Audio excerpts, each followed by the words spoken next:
Hello, everybody, and welcome to another episode of Box Office Talk. This is the show where I break down what happened at the box office, see if my predictions for the top five are correct, then make predictions for next week's top five. So let's get right on into it. Last week I predicted that number one would be the Lego Ninjago movie, number two would be Kingsman, The Golden Circle, number three would be It, number four would be American Assassin, and number five would be Mother. And I only got 1 out of 5 of my predictions right, and it's not the number one choice that I got right. So let's go over what happened here. Number one was, surprisingly to me, Kingsman, The Golden Circle. I thought since the first Kingsman opened with competition with 50 Shades of Grey, that maybe the sequel would open up with some competition with the Lego Ninjago movie. Apparently not even. Not only did it make a little bit more in its opening weekend than the first Kingsman movie, but it actually was able to get to number one this time around, making $39 million. And this is on a budget of $104 million. And on the worldwide chart, it is already sitting at $100 million. So it is already off to a better start than the first Kingsman movie. It is already off to a great start of doubling its budget and probably reassuring their plans for Kingsman 3, because I heard that that's what they're planning on doing. I have not seen Kingsman: The Golden Circle yet, but from what I'm hearing, it's kind of mixed. But even though, despite the mixed reception, I'm just a big fan of Matthew Vaughn as a filmmaker, so seeing this movie actually do pretty well for him is pretty good it's just really good to see, since I appreciate Matthew Vaughn so much. And now number two was not Lego Ninjago, it was It, making even more money, making $30 million this weekend, adding to a domestic total of $266 million. Now on the worldwide chart, it is sitting at $478 million. Now it is 22 away from getting to $500 million worldwide, and I'm just wondering where it's going to kind of stick and land, like when it starts to descend. I don't think it's going to get to $1 billion worldwide. I'm thinking maybe 700 to 800, I think, is a safe bet on where it's going to place worldwide. Either way, this movie making so much money is not only just an extreme surprise even now, but it's just very good for this film. Like, it is going up there as like one of the highest grossing movies of this year. Like, I think it's about to surpass Despicable Me 3, or it already has, which is incredible for this film. I'm honestly really happy about this because it is a really good movie. Number three is the one I predicted to be number one, the Lego Ninjago movie. And this is interesting to me. This movie made $21 million on its opening weekend, and it has a budget of $70 million. Last year, around the same time, I did a video on Box Office Talk, and I mentioned a movie called Storks, which is a Warner Brothers animated film, which opened with $21 million on its opening weekend, and it had a budget of $70 million. Like, that is scarily similar. The fact that those two movies, both made by Warner Brothers, have a budget of $70 million, open with 21 million. That is just insane to me. But either way, this movie is definitely the lowest opening weekend for a Lego film, which isn't too bad considering that the budget is low no matter what. And I think the worldwide total, since it is sitting at 31 million right now, I think that'll eventually add up, kind of like what happened with Storks. But I think Warner Brothers is kind of disappointed to see this, their whole plans of making a bunch of Lego movies. And you did really well with the first Lego movie and Lego Batman, but now you have this, which isn't, that good financially. Even Lego Batman kind of slipped in comparison to the first Lego movie. So I'm sure that they might be reevaluating kind of what they have or what they want to do because of this movie. But still, it's not a horrible thing yet. I'd say so far, if my comparison to Storks is correct, it's actually not doing that bad, because Storks did get its budget back eventually.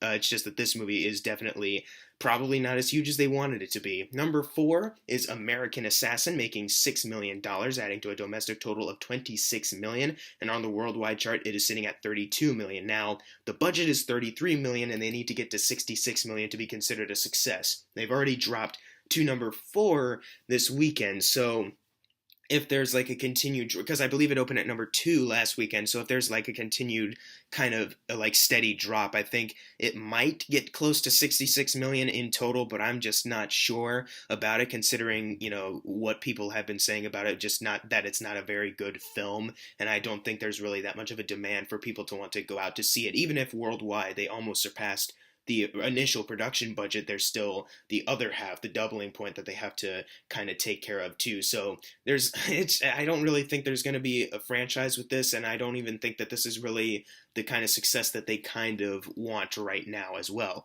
Number five is Home Again, making $3.3 million, adding to a domestic total of $22 million. And its budget, it only needs $2 million more to surpass the doubling point of the $12 million budget, pretty good for this movie.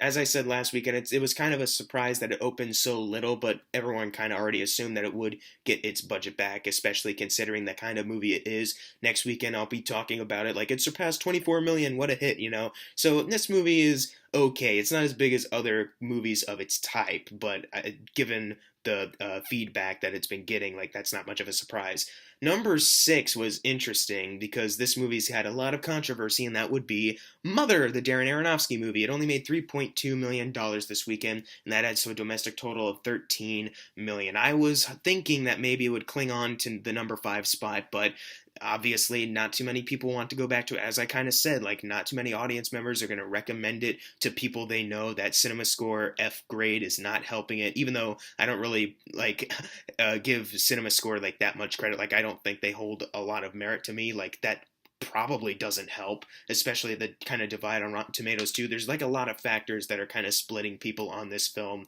Not too many people want to go see it, and budget wise it is sitting at 30 million and they need to get to 60 million to be considered a success, and the worldwide total is only at 25 million. So, and seeing how it's declining right now, I think it's safe to say, unless there's other places where it's released worldwide, I think it's safe to say that this movie just is kind of a bomb. Poor Darren Aronofsky, because usually his movies do pretty. Even Black Swan like did really well, and then you have this movie, which isn't really like it can barely hold a candle to what some of his previous works. Now we have number seven, which I correctly predicted not being in the top five. This is why I didn't include it in last week's prediction segment, because I didn't think it had a chance, and I was right. Friend Request, and only made $2 million this weekend, and this is on a budget of $9.9 million. It's kind of understandable as to why not too many people went out to see it. It was supposed to come out last year. It didn't. They pushed it back to this year, and now we have it, and there's not too many marketing for it, not too many trailer. I didn't really see a lot of trailers for this movie when I went to see a ton of other movies. You'd think that they would try to put this out there, but they really did not. I can't say I feel bad for them because, I mean, if you have to push back a horror movie by like a year, then you might have a bomb on your hands. I mean, look at the Amityville movie with Bella Thorne that was supposed to come out like 2 years ago. It's still being pushed back to this moment, so yeah, I don't feel bad for this movie whatsoever. Number 8 is The Hitman's Bodyguard, which had a pretty big boom worldwide, but first it made $1.8 million domestically, adding to a domestic total of $73 million, and then you combine that with the worldwide other place money, and you have $145 million in total. This movie hasn't had a worldwide total for a while, and my site, actually, Box Office Mojo, had updated, and there it was. Like, holy crap, that is a lot more money than I actually thought it would make, especially worldwide. But this just makes it The Hitman's Bodyguard even much more of a success once you double the budget of 30 million, and they still have like 85 like over that doubling point. That is super good for this film, even if it is just a decent movie in my eyes. Like this making that much money is actually kind of cool for it. I actually, even though it's a movie that not too many people will probably remember at the end of the year, I'm still kind of proud of it. Number 9 is Stronger, a movie that is in limited release right now, that not too many people, I think it's in limited release, not too many people have heard of it. Made 1.7 million this weekend, and this is only on a budget of 30 million. But since this is more, that kind of movie where you hear about it, it's kind of popular in the limited release crowd. Like it's one of those kind of movies, one of those Oscar type movies. So I think it's gonna do all right at some point, not right now, but it's one of those movies. And closing out the top 10 is Wind River. It made $1.2 million this weekend, adding to a domestic total of $31 million, and this is on a budget of $11 million. It almost tripled it. It was $2 million away, but it got close enough. And then I guess you could use Wind River as kind of an example of like one of those limited release movies that got really great buzz, so more people went out to see it, and it got up a little bit in the charts too, so maybe Stronger will kind of do the same. I'm not sure, but that's the top 10 for you. Now it's time for the fun part, the predictions for next week's top 5. Now, I'm going to guess that number 1 will be Kingsman: The Golden Circle once again. I think it had a strong enough opening where it can stick at the number 1 spot. Then number 2 and number 3 are a little tricky, but I think number 2 will be it. I think it'll have one more chance up in the number 2 spot. Then number 3, American Made. Then number 4, Flatliners. And then number 5, the Lego Ninjago movie. But what are your predictions for next week's top 5? Leave it in the comments below. And if you got your predictions right for this week, you're going to get a shout out right now. Unless you didn't get it right, then I'm sorry. And as always, thank you guys for watching. Make sure to subscribe. I'm Jackson Fulcher. See you guys next time.